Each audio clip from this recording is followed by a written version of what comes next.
Okay, so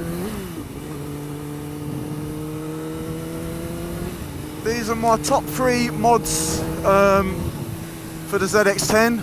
I'm going to start at number 1 because I think it's the one you should be doing first. And the first one that I think you should be doing is your suspension. So one of the reasons you may have bought this bike is for the gas fork suspension. It's pretty much the main selling point to me. But I got the bike and I was riding it around and I felt like the front end was just so stiff, and I actually had it slip on me a few times, making me change my tyres actually, because I thought they were crap tyres. It was still doing it. I took it to a suspension specialist. They stiffened up the rear with a different spring, and they put softer springs in the front, and it transformed the bike. The second modification or upgrade that I'd recommend is decatting it.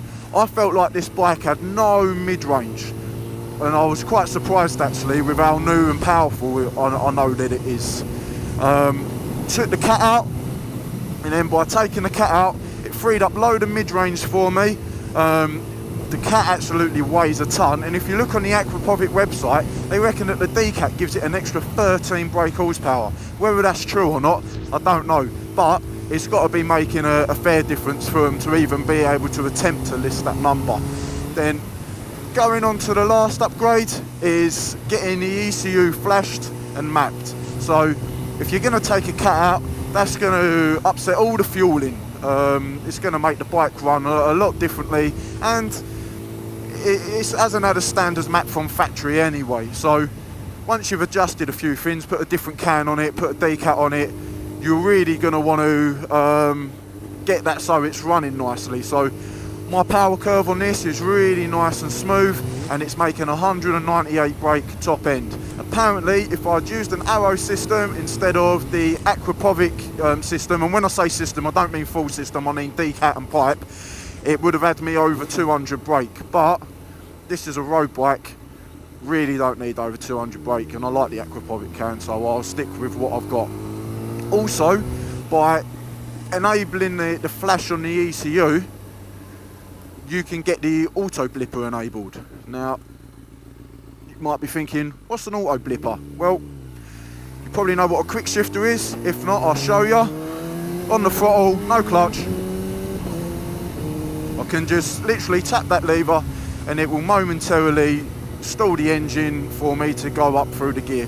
Auto blipper's doing the same, but it does that to the throttle as I change gear. So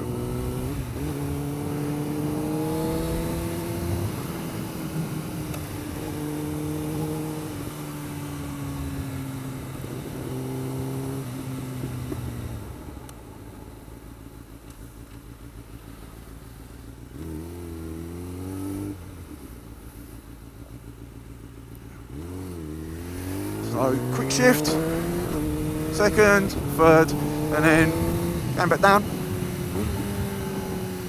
You just tap it up like that and it goes through the gears. Pretty cool stuff. Also, you can take the top speed limiter off.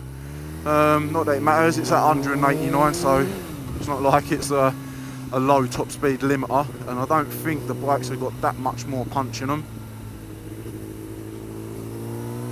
But you can take it off.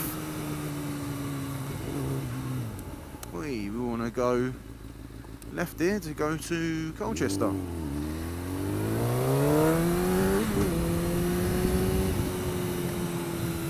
One thing worth noting about quick shifters and auto blippers is it's not good to use them between first and second, because it likes to find neutral a lot, and that's true for most bikes apparently.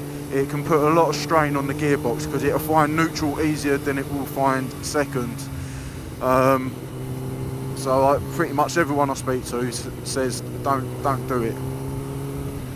I do it, but sometimes it just ends up bouncing off the limiter in neutral, so it does make sense. Right, what fucking way do I go here then? Oh, well, that's answered that question.